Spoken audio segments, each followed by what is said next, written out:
What is up, my fellow Ningen? This is the one and only Cyberman 312 coming at you live from the 31st universe, bringing you all a Dragon Ball Super synopsis, predictions, and theory video. Thank you all very much for clicking on and checking the video out. It does mean a lot. Feel free to leave your opinion. You already know how. So, this actually comes from Yonko Productions, and it's actually translated by Kenziro. So, let's go ahead and check these out. So, we see episode 115. It says Goku versus Kefla. Super Saiyan Blue defeated? Crazy. So, Kefla and Kale of Universe 6, who are fighting Son Goku of Universe 7, fused with the Potara of Kaioshin. The two now fight Goku as Kefla and overwhelm him with tremendous power. Each universe who saw the fusion happen begins to wonder if they too can retort to using Potara themselves and lay down their strategies accordingly. That's crazy. Well, I mean, that's interesting because didn't Kefla and Kale fuse almost as soon as they were about to be wrung out, pretty much while they were underground inside the ring? From what I remember, they were about to get wrung out. They were getting blasted through the ring underground. So, I mean, I'm guessing... my question is, how are the other contestants able to see that? I'm guessing they're just using common sense and they see that they're wearing the Potaras, and obviously they're going to want to survive, so they might want to use the Potaras as well. Who wouldn't? But that would just be... Imagine if Jiren and Toppo fused. I think it would be over at that point if Jiren and Toppo fused, but that would be a great fusion. Alright, so now, Kefla, the whole thing, I want to say this about Kefla, because it's pretty controversial right now, because how in the world is someone like Kefla and Kale, how can they stand up to Super Saiyan God Goku? Alright, here's the thing. In this tournament of power scaling should be thrown out the window, because nobody is 100% healthy, nobody is 100% fresh. So, with that said, Kefla and Kale are two Saiyans who have tremendous potential. First and foremost, they are more evolved, or they evolved differently than the Saiyans from Universe 7. So that could mean that they have more potential than the regular Saiyans from Universe 7. Alright, also at the same time, think of it this way, okay? You take the qualities and traits of both fighters with Potara. When you use Potara, you take the qualities of both fighters and you mix them together. Alright, so we got Kale with the legendary / berserk / Super Saiyan Green transformation. From what is pretty much implied, it's pretty much the same transformation as Broly. So, and that transformation has pretty much essentially has limitless potential. And Kale has no control over that. And who knows what the multiplier of that Berserk transformation is. It could be better than Blue. Who knows? I mean, there's nothing that says otherwise. So it could be better than Blue. So, with that being said, it's not even mastered yet by Kale. So you take that Green Berserk transformation from Kale and you add that to Kefla, who also has a lot of potential. She probably has the most potential out of all the Saiyans, because Kabe went looking for Renzo, Caulifla's brother, and Renzo told Kale that Caulifla, his sister, has more potential than he does. And Kabe went to Renzo because Kabe thought that Renzo was the one who had the most potential out of all the Saiyans. Or, I mean, that's pretty much what was implied, because, I mean, why would Kabe go to Renzo, right? But Renzo referred Kabe to Caulifla, who has probably the most potential out of all the Saiyans. So you combine those traits, and Caulifla really does have a lot of potential. She has proven that. When she turned Super Saiyan for the first time, in the very next episode, that's when she turned Super Saiyan 2. And all she needed was a little advice on how to completely master Super Saiyan 2 from Goku, and then she was able to do that. So with that being said, Caulifla seems to have a mastery of techniques and transformations. So you take Caulifla's master of techniques and you combine that with Kale's unmastered transformations, and you put that together, and that's when you have Kefla using the full potential of the Super Saiyan Berserk transformation. So that's pretty much my explanation on how Kefla is able to be this powerful. Also, at the same time, you kind of gotta factor in the personalities.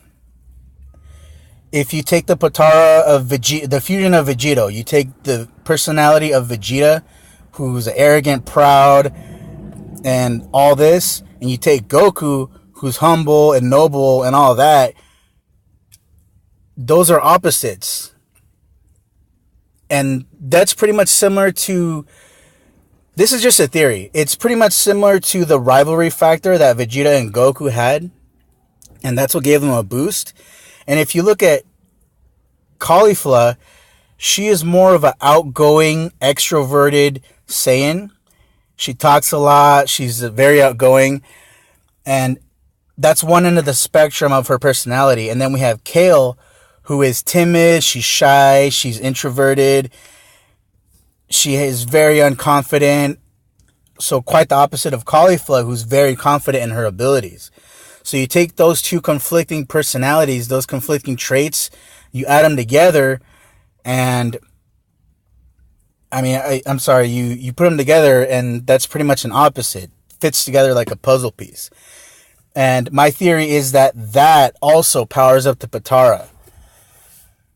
Alright, so that, at the end of the day, that gives Kefla a lot of unlimited potential. Possibly unlimited potential, but a whole lot of potential. So, how does that even hold a candle to Super Saiyan, even any type of Super Saiyan Goku, right? Here's the thing. Goku, obviously he's exhausted, right? And even if he's transformed, that hardly matters, because a transformation, all it is, it's a transformation. Whether you're tired, if you have low stamina, the amount of stamina that you have, that's the full potential you're going to be able to pretty much use the transformation. So, for example, if you could be at 1% energy, let's just say you only have 1% power left, but you're still able to transform into your transformation, your multiplier. At the end of the day, your power is only going to be multiplied. That multiplier is only going to multiply that 1% of power. So you're still not going to be at full potential. So think of it that way. Goku is probably, when he got messed up by Jiren, he was probably at what? Well, let's just say 15, 10% of power. The dude couldn't even get up. All right, and then Frieza gave him a little energy boost, and that gave him the boost enough to be able to get up and gain some momentum and regain his energy back. He's still not at full power at all. So even if he were to be able to go into Ultra Instinct, Kefla would probably still be able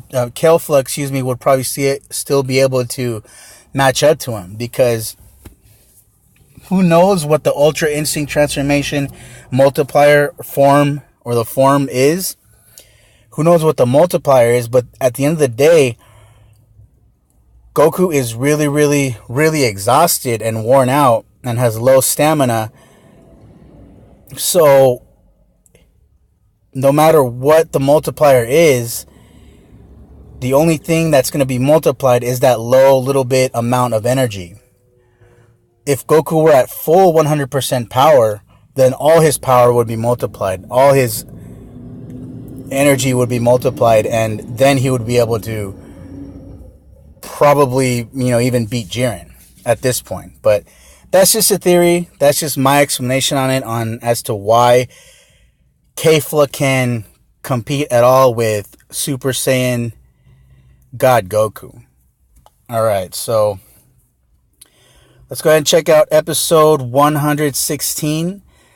Title is Symptoms Return, Grand Eruption of Ultra Instinct. So, due to his fight to the limit with Kefla, Goku uses Ultra Instinct, the state which even the gods cannot easily attain. In answer to that, Kefla powers up as well. Awesome. Now, it would be great to see Kefla go Super Saiyan Blue, but at the same time, it wouldn't, because she would look so cool, as Super Saiyan Blue, and we have another potential challenger for Jiren. But Super Saiyan Blue, Super Saiyan Blue bargain sale, if y'all know what I'm saying, because pretty much everybody's, I wouldn't want everybody to get it, is pretty much what I'm saying. And if they do, then you gotta kind of earn it. That's just my thing. Alright, so Kefla powers up. So what level is she gonna power up to? I'm just gonna predict that she's gonna power up to Super Saiyan Berserk 3. That would just look pretty awesome. It's pretty much been foreshadowed, when Kefla said when she told Kale to become Super Saiyan 3 with her, become Super Saiyan 3 together. To me, that's pretty much foreshadowing that they're going to become Super Saiyan 3 in this transformation. But I feel she is only going to go to Super Saiyan 3 Berserk. But that's just my prediction. Alright, and now we got episode 117, Grand Battle of Love. Androids versus Universe 2. Ribrianne and others of Universe 2 rushes in to attack Goku, who activated Ultra Instinct and ran out of energy as a result. It looked like Goku would be taken out from the attacks of Ribrianne and her teammates, but then Androids 17 and 18 comes in to help. Alright, so we're going to see some Android action. So it seems like we're finally going to get the episode featuring the two androids.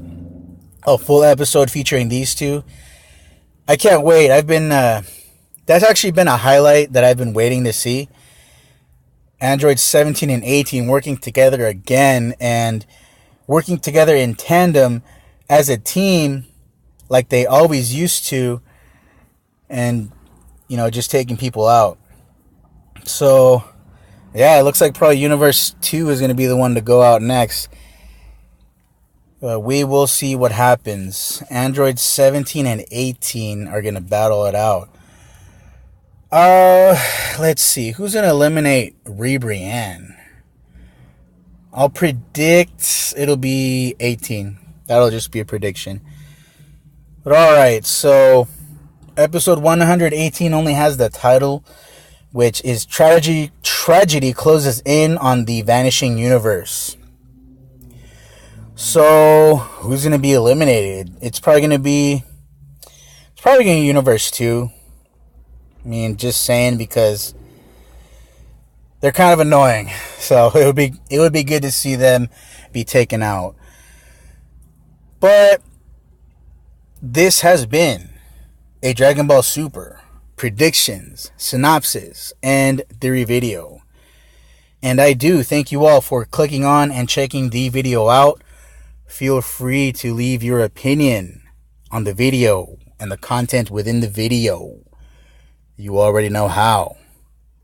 As always, thank you very much and have a good one.